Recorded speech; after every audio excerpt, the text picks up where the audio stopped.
Hello, guys. I'm going to go ahead and apologize in advance. The sound quality, I'm not sure about. This is a new setup, so you may have to turn up your volume to hear me.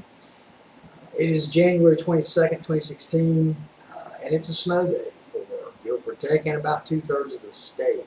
I got word in time that the college would be closed, and I was able to get out last night and head east. It's not that bad here yet. It's sleeting now, and we do have some ice on the roads. So it gives me a great opportunity to do something I've been trying to do since the second day of the semester, which is get these videos digitized, updated, and posted for you to have at your disposal. This one is a lecture on respiratory emergencies.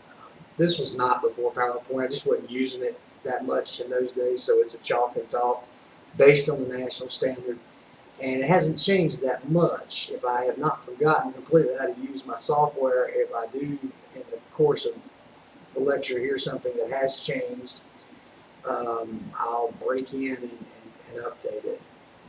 For my second year students, this will be a good nuts and bolts review of respiratory emergency and probably some of the pharmacology that goes along with it. For my first years, this is probably your first paramedic level, or it may be, depending on when you watch this, your first paramedic level lecture on respiratory emergencies. Being a traditional lecture, I do write on the board, and that makes some of you cringe because some of you have witnessed that event live and in person and know that it's pretty bad. But again, with the software I have on these videos, I think I can caption it to where you can actually read it and actually maybe write down notes if you feel like you need to. By the way, I'm speaking to you, well, I guess it's still my office in Basin. Now it's an empty room. Most of the stuff having been moved, and I've got some renovations going on here pending the sale of this place. So if you're wondering where I am. But without, if I didn't mention it, this will probably be in 3 or 4 parts. If you watch closely, I think you'll pick up some stuff that you're going to get tested on for the rest of your paramedic career. And so let's jump into TARDIS and set the date for January 6th. At least that's when the series began.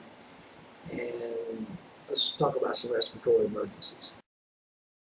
My outline, I just don't have it ready this day. Like I say, we're jumping ahead, and technically I'm supposed to be starting patient assessment. But in preparation for the coming of our illustrious medical director, I'm going to begin with respiratory emergency. I've been told I look ill tonight. Do I still look ill? I didn't mean to. If I did. Still battling this cold a little bit, so bear with me. First of all, let's get a definition out of the way. Respiration, and I would suggest that you know this, the definition of respiration: the exchange of gases between a living organism and its environment. And you look very confused, hon. Here we go. In my book, it is 233. Yeah, starts in there. Actually, you're right. It goes back farther than that. Starts on 219, airway and ventilation. Respiration, the exchange of gases between a living organism and its environment. Note in that definition, it doesn't say anything about the lungs going in and out. It just says the exchange of gases. The last thing we'll talk about in anatomy and physiology is the exchange of gases, how that happens. First, we're going to talk about some anatomy, the structures of what we consider to be the upper airway. Now, in the old days, if I had more board space, which I don't, I used to draw this stuff, and I'm no artist, so you're going to have to cruise along with me. Beginning with the most obvious structures of the upper airway, the nose, and the cavity immediately behind the nose called the nasopharynx. If you were to say, if you needed a definition of what the nasopharynx is, excuse me, it is the area directly behind the nose, separated from the oropharynx by the hard palate. And like I say, I do not have, I'm sure if you look in your book, you'll find an illustration for that. The nasopharynx ends where the oropharynx begin, which is at the level of the hard palate. Why am I telling you this? In practical knowledge, it really doesn't matter, but I guarantee you on some test, if not mine, somewhere they're going to ask you that question. What are the boundaries of the nasopharynx? And so I give it to you. The mouth, the laryngopharynx, the epiglottis, and the vallecula, all of those, I'll read those again for you. These are structures of what we consider the upper airway. And in respiratory and anatomy, we differentiate, we separate the upper and the lower airways. And we'll talk a little more about that. But the structures of the upper airway, the nose, the nasopharynx, the mouth, the oropharynx, the laryngopharynx, the epiglottis, the vallecula. And let me scribble that one down, and this may not work out with this when we being tethered.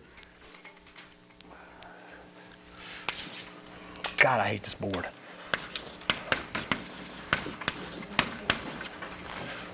The vallecula. Say what?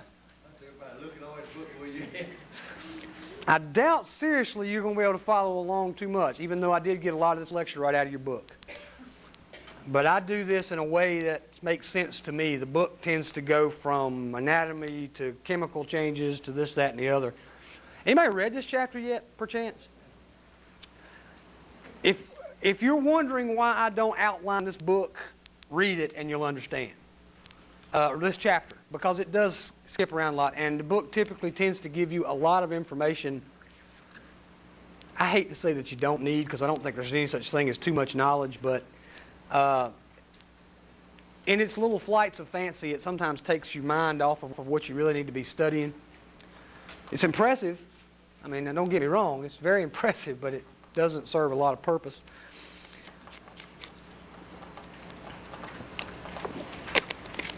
One more time, for those in the gallery, the nose, the nasopharynx, the mouth, the oropharynx. I'm not really concerned at this point about your spelling, but if you need a spelling, it's O-R-O-P-H-A-R-Y-N-X. The laryngopharynx, and if you got a real old-timer, you might hear him say the hypopharynx. That's still operable, although no one uses it too much anymore. It's called the laryngopharynx. The epiglottis and the vallecula. These are the structures of what we consider to be the upper airway. Once we hit the larynx, we are getting into the lower airways. Talk about those in a minute. First of all, and I'm going to tell you something else, it may be of a functional knowledge to you, may not, but I can guarantee you somebody somewhere is going to ask you. If I don't, somebody will. Functions of the nose and the nasopharynx. Number one, I can't just write on this like I used to write on my other one because it gives. I have to chase it. Follow me. Provides an interest for air. Very basic function. We need a way. You can breathe through your mouth. You lose some of the benefits that scientists tell us the nose provides us with. But it provides an interest for air. Number two, it warms the air entering the body. Not a great deal, but it does warm it to a degree. Probably as much of importance as the next one, which is it humidifies the air entering the body. It provides some filtration of the air. Something that will help you when you study anatomy is to get the things that are pretty well constant out of the way. There are basically two types of fluid produced by the body for lubrication and for protection. Serous fluid, and I think I can spell this right, serous fluid, and then mucus. Those two are basically your lubrication and for defense. Now, if you want to know where these are, here's a clue for you. If the area has contact with the outside, the area we're talking about, generally it's going to have a mucus lining. If the area of the body you're talking about, wondering what type of lubricant or membrane it has for protection, if it has contact with the outside of the body, generally it has a mucus lining. If it does not, for example, well, in the context of our lecture tonight, we're going to talk about the pleural spaces. Inside the little area between the visceral and parietal pleura of the lungs is serous fluid. Doesn't have an opening to the outside side, but the lungs do. Not the pleural space. It shouldn't have an opening to the outside. If it does, this person has a severe problem. So, if the pericardial sac has serous fluid in it, and hopefully nothing else. If it has anything else in it, we have a problem. And the last thing that the nose does is it provides us with the olfactory sensors, or the sense of smell.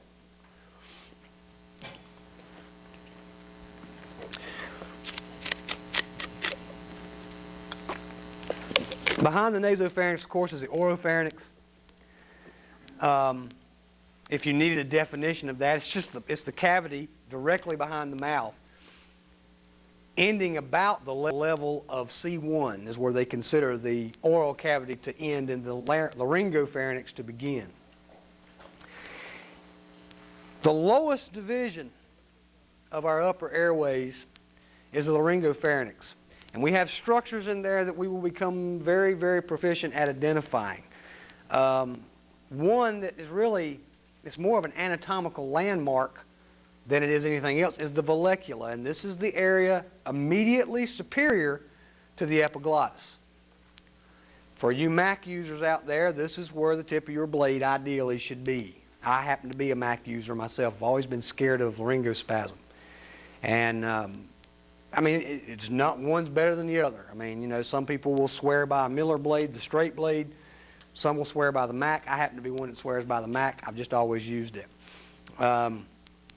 Oddly enough, or it's not that odd really, but females tend to like the straight blade better. Now, I'm getting a little bit ahead of myself, but if you use the Mac blade, you're lifting the entire musculature of the face up. When you put the blade in the vallecula and you pull up, you're lifting the entire musculature. When you use a straight blade, you're putting it directly under the epiglottis and lifting that. Doesn't require usually as much upper body strength. I have a double advantage in one, that I'm male and I have naturally more muscles up top side than ladies do, but I'm also left-handed. This is my dominant hand, and I have more pull. The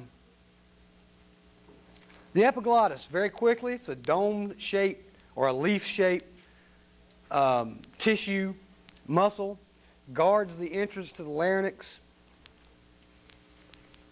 You don't really need to know this, but it's a very tough little structure. It's has a lot of cartilagenic properties, and it's also very sensitive to touch. If you've ever, and that's, you know, if you've ever had something go down the wrong way when you're eating or drinking, you will see just how sensitive it is.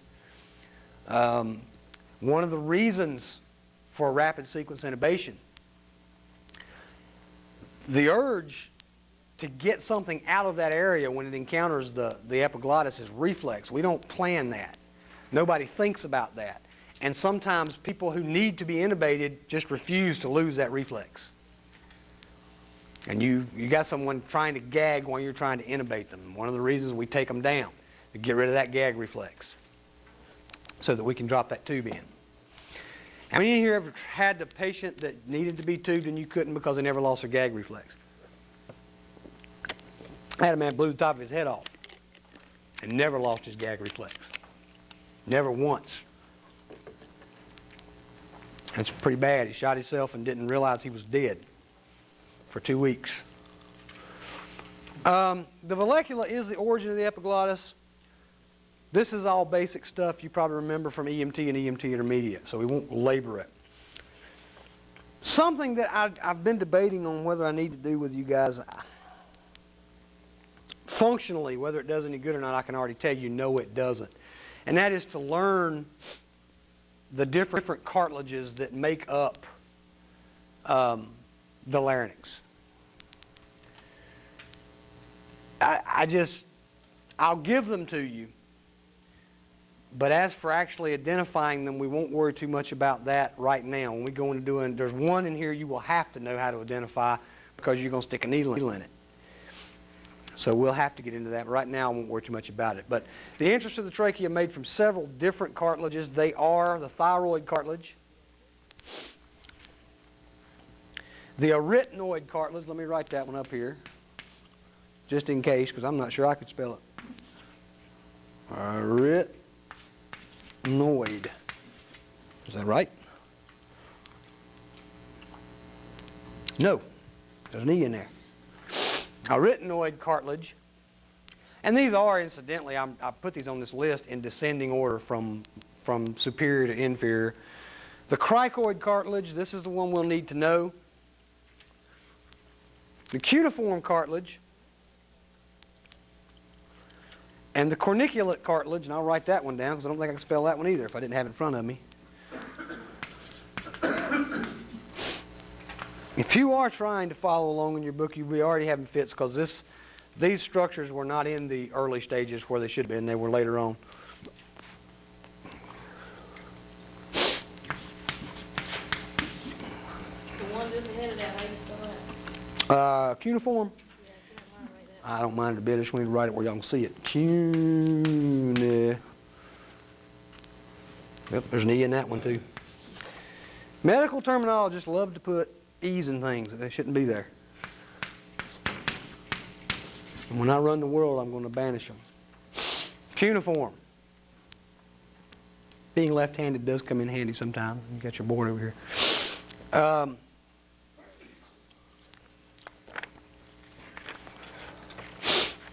The anatomy of the trachea is kind of important. Trachea is composed of C-shaped rings of cartilage that gives it resiliency and it gives it rigidity. However, we must always be mindful of the fact that it can't be fractured in the classic sense because you can't fracture something that's not a bone. We often say, and you'll hear it sometimes, well, they fractured their trachea. That's not exactly true, but it can be damaged to the point that it's not open anymore. It's not bone, it's cartilage and fibrous membranes. I don't have... One of the things that was very beneficial to me, whether I wanted to admit it or not, and I didn't want to because I didn't enjoy it very much, was having to go to an autopsy. It's one of the best abject anatomy lessons you'll ever find. You hear us talk about all these structures, but when you can actually see them, a trachea, I don't even know how to describe it, but it is extremely rigid. It almost feels like it would be bone when you feel of it, but it can be fractured. I've lost my notes. Here we go. Remember that the larynx, which I'm kind of want to go back and make sure I tell you, contains the vocal cords, and it's partially anchored to the hyoid bone. So is the tongue. I intend to bring my little friend in here, my skeleton, and we will locate the hyoid bone if you don't already know where it's at. And we'll talk a little more deeply. I'm kind of rushing my anatomy because it's not really all that important to what we're going to get to. The main bronchi, the point of bifurcation. If you don't know what bifurcation means, you'll hear it a lot. It just means splitting. The trachea will branch down until it bifurcates to the right and left main stem bronchi. This usually happens in most adults at around the level of T4 and T5. If you're curious about where that is, and I'm not much, when we go to do practicals and we do skills testing, you'll see these EMTs and paramedics rolling people up on their back and palpating the C-spine. Most of them could pass over 3 fractures and never know it. It takes a very practiced hand to pick up anything but the most obvious fracture in a spinal column. I've seen it done, but usually it takes an orthopedist, someone who's done it a whole lot. It's kind of like listening to heart sounds. That's another skill that I was taught that we don't waste a lot of time teaching you guys. You want to get good at heart sounds and lung sounds, you need to listen to healthy people. Most of the time we have this bad habit in EMS, we don't listen to lung sounds until we've got a sick patient, so we don't know anything to compare it to. You want to get good at listening to lung sounds, listen to healthy lungs. Then you'll know what a pair of unhealthy lungs sounds like. And that's the way with heart sounds, and it's this way with palpating C-spines. But you can palpate T1, which is a very prominent vertebra. Just you follow your C-spine down, and that big bump you run into is T1. and 5 vertebrae down around that level, which is about right here, is where your bifurcation starts to split. Of course, we know that the right main stem bronchi is a little bit straighter than the left. This bifurcation point is called the carina. Is that a term anybody's not heard? I know, in the old days, intermediates wouldn't have heard it because you didn't intubate. Now you've probably all heard this.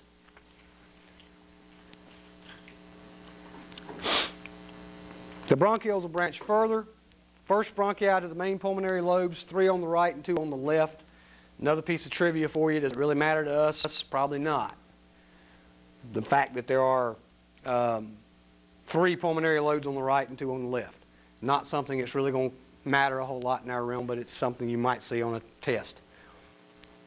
That's not a hint. I'm just saying that's one of the reasons I put all this trivia in here, because this is the kind of stuff people love to pull up on their test.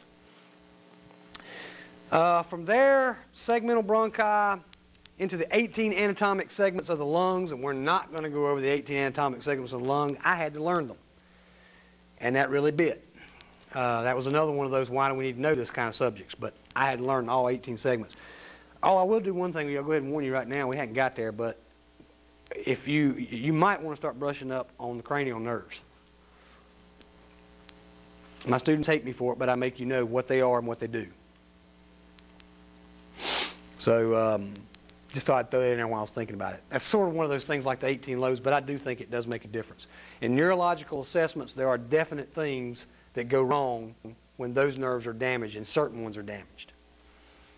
So I think it's necessary. The bronchi divide approximately 20 times till they become bronchioles. The whole system has a mucus lining with something called cilia. This is another thing you'll find in many parts of the body.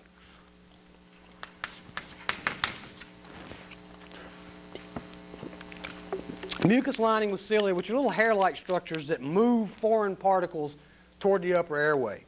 When they get to the upper airway, you are stimulated to cough.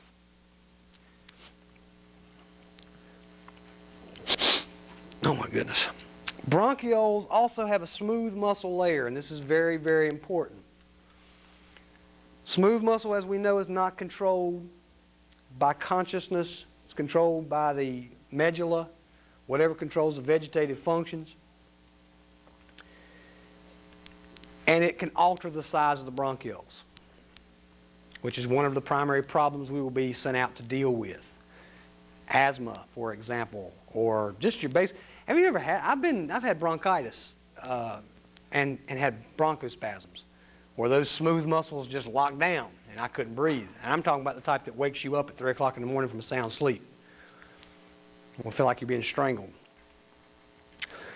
Bronchioles do not have the cartilage or the cartilaginous, never could pronounce that, support. In other words, they're more pliable than the bronchi are. The main stem bronchi are much like the trachea, C-shaped rings of cartilage that give it rigidity. Bronchioles are not as rigid.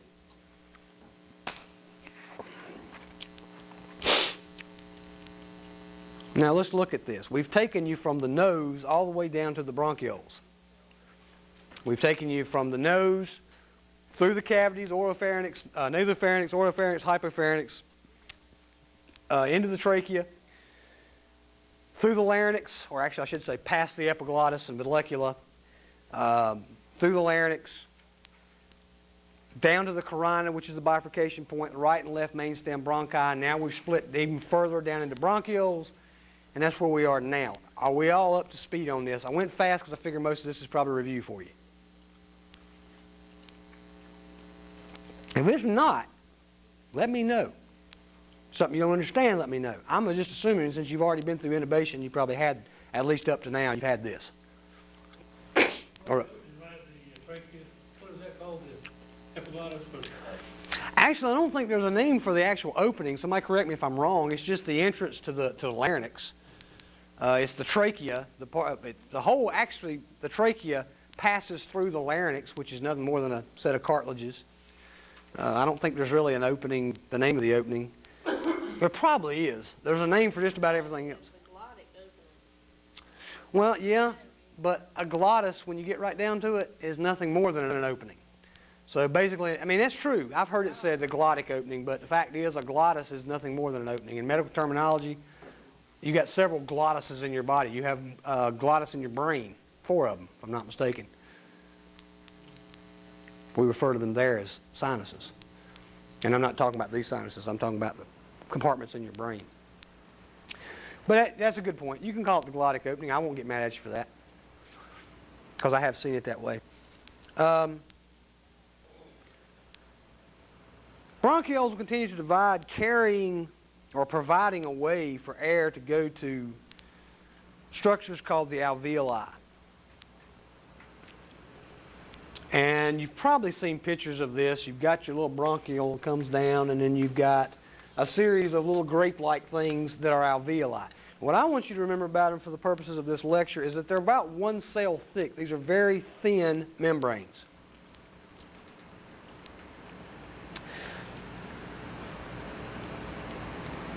And very, very close by in the lungs are capillary beds, and that's important, and we'll get back to that in just a moment. Capillaries are also about 1 cell thick. Very, very thin membranes. And that is important, and we'll talk about why in a little bit. The natural tendency when a person breathes is for these alveoli to collapse. They're prevented from doing so by a solution called surfactant. I'm sure it has a fancy name too, but it's a surfactant solution that truthfully scientists don't know a lot about. They're not even sure why the body knows to produce it, but it does. But what it does is it keeps these things, and it does, there's a big, long definition of what it does, but the bottom line is what it does, it keeps these things from collapsing.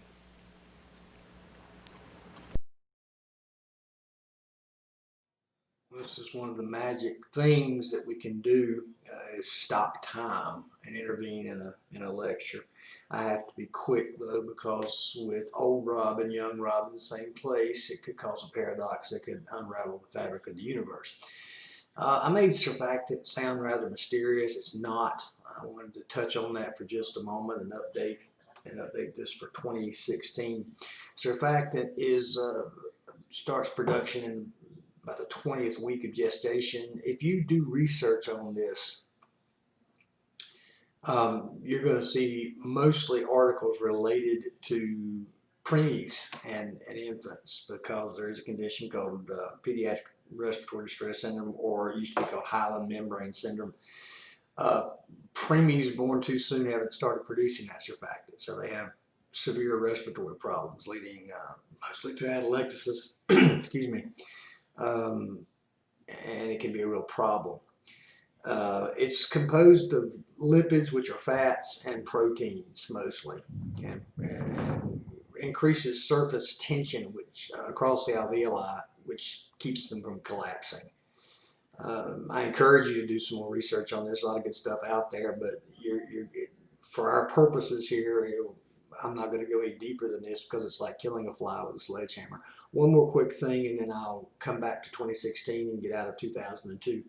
I apologize. I was battling a cold when I was doing this lecture, and you don't think about it, when you're mic'd up. You don't think about it when you're lecturing and you sniff or something, because the longer you talk, the more your nose runs and you sniff. But of course, on video, it sounds like a howitzer. I apologize for that. And with that, I will get out of here and let Rob from ECU continue his lecture.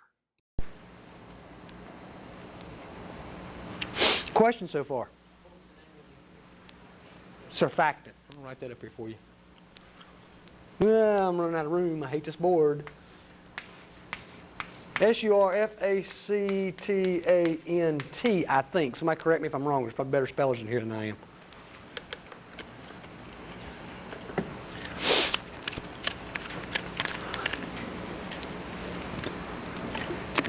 Now, so what? Bad area in the book. A bad area in the book? Do we have a problem? I mean, oh, said a bad area. I thought, what in the world has she found?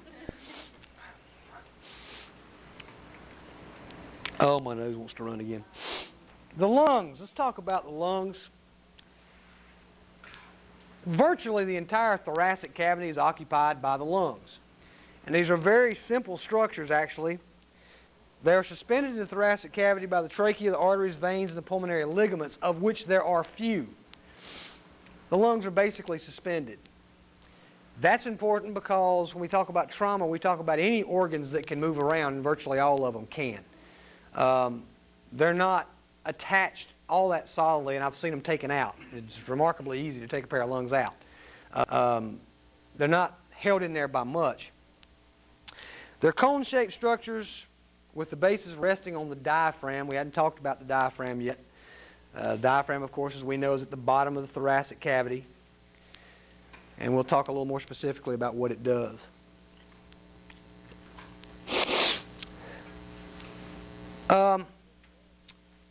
Basically, you can say with relative accuracy that the lungs themselves are like a sack inside of a sack, each one. The outer portion of that sack is a tough, fibrous, smooth layer of connective tissue, and it's known as the visceral, wait a minute, yes, the visceral pleura.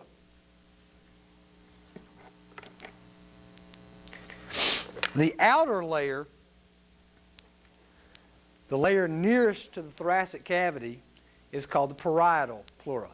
I'm not even going to try to write anymore because I'll erase a few things, but it is spelled, visceral is V-I-S-C-E-R-A-L, P-L-E-U-R-A.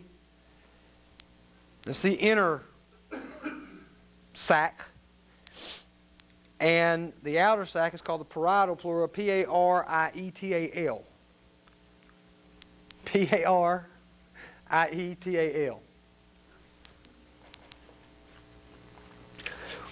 Between these two sacs is something very important to us. It's called the pleural space. It is a space only, actually it's in name only. There shouldn't be a space. There's a potential space there filled with serous fluid that keeps the two sacs together. Think of it like this. If I were to bring two panes of glass in here and pour water on one and lay the other one down on top of it, what's going to happen? I can probably pick them both up. They're going to stick. And the serous fluid keeps these two sacs together in much the same way. What happens frequently because of trauma or disease is that potential space becomes a real space. Then we have a problem. So pneumothorax is developing at that time. There are other things that can happen there. We don't talk too much about it because there's just not a great deal we can do about it at the paramedic level. Sometimes the walls of the two sacs become inflamed. It causes a condition called pleurisy. You ever had it? Very painful, especially on inspiration. And what has happened is that potential space has become inflamed in there, and every time they breathe, they rub together, and it causes pain. Many, many times when we go out, we got a chest pain patient, we listen to their symptomatology, and you're thinking pleurisy, but you have to treat chest pain. I mean, many, many times they're feverish. They complain on pronounced pain on inspiration. Have a history of usually some type of infection. They had a cold or whatever else, and now they're having chest pain. And frequently these patients are not in the cardiac range. They're younger. They're not diaphoretic. Their color's not bad, but they're having chest pain. So the whole time you're thinking this is pleurisy or some other type of chest wall pain, but what do we treat for? We treat for cardiac. Pays the same, and nobody loses their certification over it. Because if you miss that call, if you say pleurisy and it turns out to be a heart attack, you're going to burn. Let's see. I've got to give you this at some point, and I might as well do it now. We're going to talk about volumes and some formulas and a bunch of stuff that I've always considered to be about as useless as it can be, but it's something that you will see over and over again. We're going to talk about volumes of the lungs, how much can we breathe. I've been a paramedic for about 12 years, and I've been in EMS for pushing 14, 15. Not once has any of these things ever came up, made a hill of beans worth of difference is what I did with the patient. But for some reason, I know that it was on, at least one of them was on the state test, and one of them was on the National Register test. Why they want you to know this, but they want you to know it. If you're going to be a respiratory therapist, this would be important. But since I'm going to give it to you anyway. We're going to talk about volumes here. Of course, we know normal breaths about 10 to 12 per minute on the average. Some people more, some people less.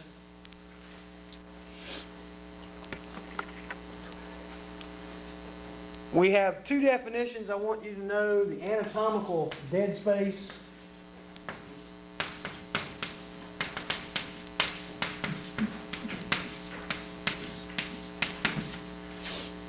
There is, we talked about the bronchioles and trachea. Well, none of those structures have alveoli. Gas exchange can't take place in the bronchioles and the mainstem bronchi. But in order to get air to the alveoli, those chambers must stay filled with air. You understand what I'm saying? Air, when you breathe in, you take in air into those dead spaces, the bronchioles and the bronchi. Usually this is about 150 milliliters of air that we consider to be dead space air. Because we move it, but it doesn't do any good. I mean, when we breathe, it goes in. If you've ever had the wind knocked out of you, what you've done is you've knocked the air out of that anatomical dead space. And it takes time for it to fill back up. You know, that's exactly what getting the wind knocked out of you is. You've been hit hard enough to knock that air out of that anatomical dead space. And there's another one that kind of goes along with it, and that's the physiological dead space. And I'll tell you why I put this in here. I almost didn't. Basically, in a healthy individual, it's going to be about the same. The physiological dead space is the anatomical dead space plus the volume of non-functional alveoli. In other words, air goes to those non-functional alveoli, still doesn't do us any good, right? So it's a physiological dead space. In the average individual, they're going to be about the same, in the healthy individual. But if you have someone with emphysema, the physiological dead space may be 10 times what it would be on a normal person. Alveoli are dead. And then the physiological dead air space becomes a factor, a chronic factor. Because they're moving air. The problem is they don't have the functional alveoli to process it.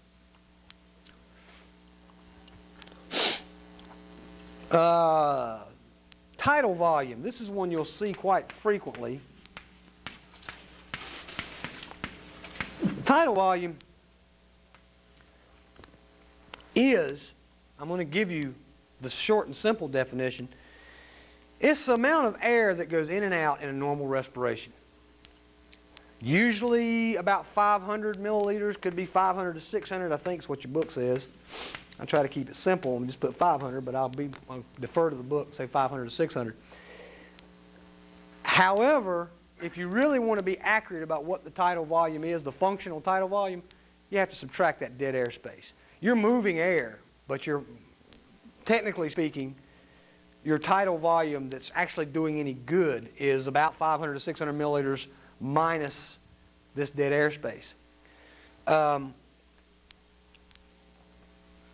Truthfully, and for the purposes of what we're talking about now, you can forget that as far as I'm concerned. If you're asked the tidal volume, it's 500 to 600 milliliters. We don't want to split hairs and get into the, but functionally you're only moving 350. It's not really a factor. We got too many other things we have to look at here. Inspiratory reserve volumes. Have y'all heard these before? Have you? I figure some have, some haven't. I just didn't know. Inspiratory reserve. The inspiratory reserve is the amount of air that can be forcefully inspired. It's about 2,000 milliliters. I think your book puts it 2,000 to 3,000.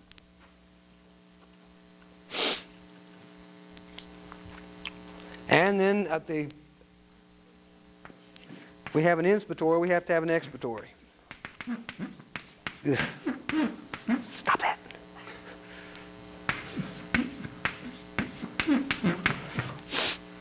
Which is always usually less.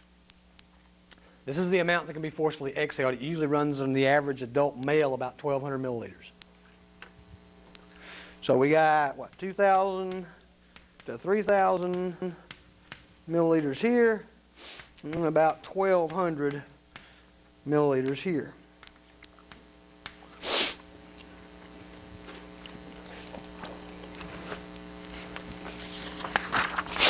Residual volume.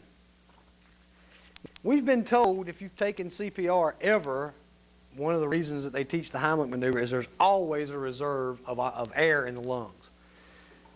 That air that they're talking about is the residual volume.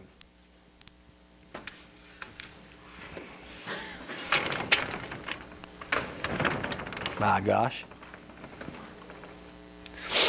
Did everybody have that, by the way? Were they copying off of this? There's two reasons I write on the board. To emphasize something and to slow myself down when I know people are taking notes. So that's why it's important for me to write up there, because I know y'all are taking notes on this. Residual volume.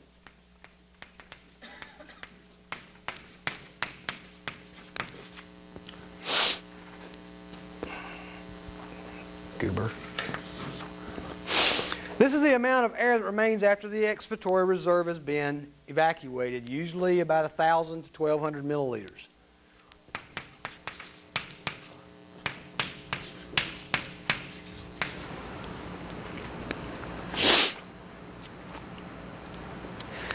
Having given you all of these capacities, let's talk a little bit about pulmonary capacities. And what a pulmonary capacity is the sum of two or more pulmonary volumes, which will come in real handy if you're doing respirator checks or something at a textile industry. Out in the field, I'm not going to lie to you, doesn't have a lot of use, but we're going to make sure you know it so you don't get backhanded by some test. The inspiratory capacity.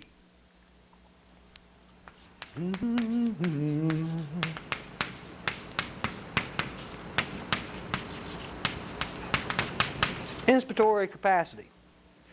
This is the tidal volume plus the inspiratory reserve.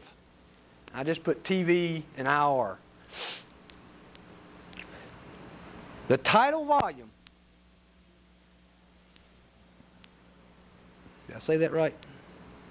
Yes, tidal volume versus inspiratory reserve. You take a normal breath, and then how much more you can forcefully breathe in, you have the inspiratory capacity. Usually about 3,500 milliliters.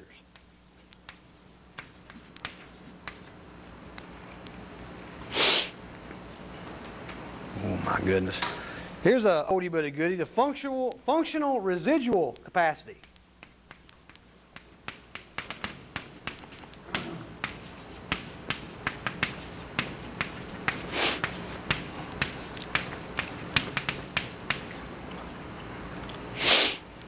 Functional residual capacity is the expiratory reserve plus the residual volume. So this is everything you can forcefully exhale plus what's left.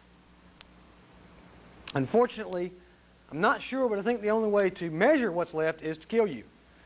But they can measure it somehow, I'm sure. I'm being facetious. I'm sure they can somehow do it. This is usually about 2,300 milliliters. My nursing people in here, y'all remember this? Did you have to do this? Good, I don't feel so bad then. I had to go through it, and I'm thinking, gosh, I hope I'm not throwing this at them for nothing. I just know I've seen these on test. National Registry had a few of them.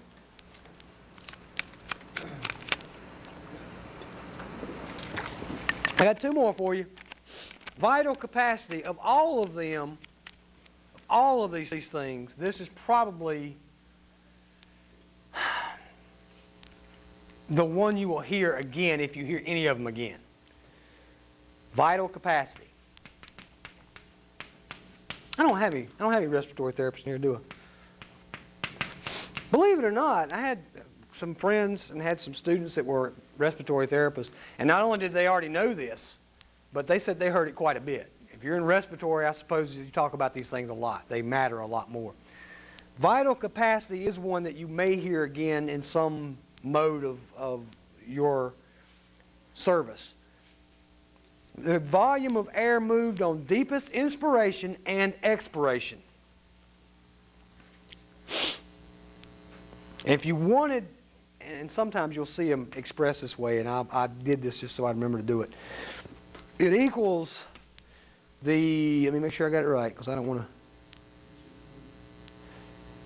This is vital capacity, and you could express it this way. The inspiratory reserve volume plus the tidal volume plus the expiratory reserve volume. I got to check and make sure I told you that. If you wanted to write it in a quick way, inspiratory reserve volume plus the tidal volume plus the expiratory reserve volume would equal the vital capacity. Usually this is going to be around 4,600 milliliters. And the last one that I'm going to give you, thank God we got through these pretty quick, the total lung capacity, which should tell you by the name what this is. This is the inspiratory reserve plus the expiratory reserve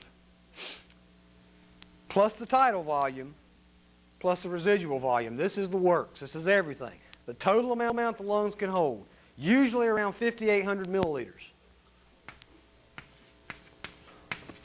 So if a steamroller rode over your chest and squashed you flat, 5,800 milliliters of air would be probably the most you're going to get out. Questions about any of those? Inspiratory, expiratory, tidal, and what? Inspiratory, expiratory, tidal, and residual. Couple of rates I want to get. Minute volume, very quickly. Minute volume. And they've cut these. There used to be about half a dozen of these. I'm going to give you two. Minute volume equals the tidal volume times the respiratory rate in 1 minute. Very simple. The minute volume equals the tidal volume times the respiratory rate in 1 minute.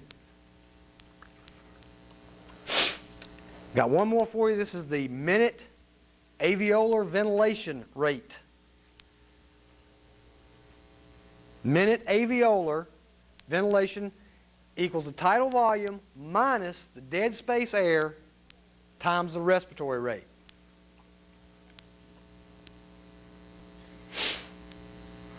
Now, had to put it somewhere. We got it behind us.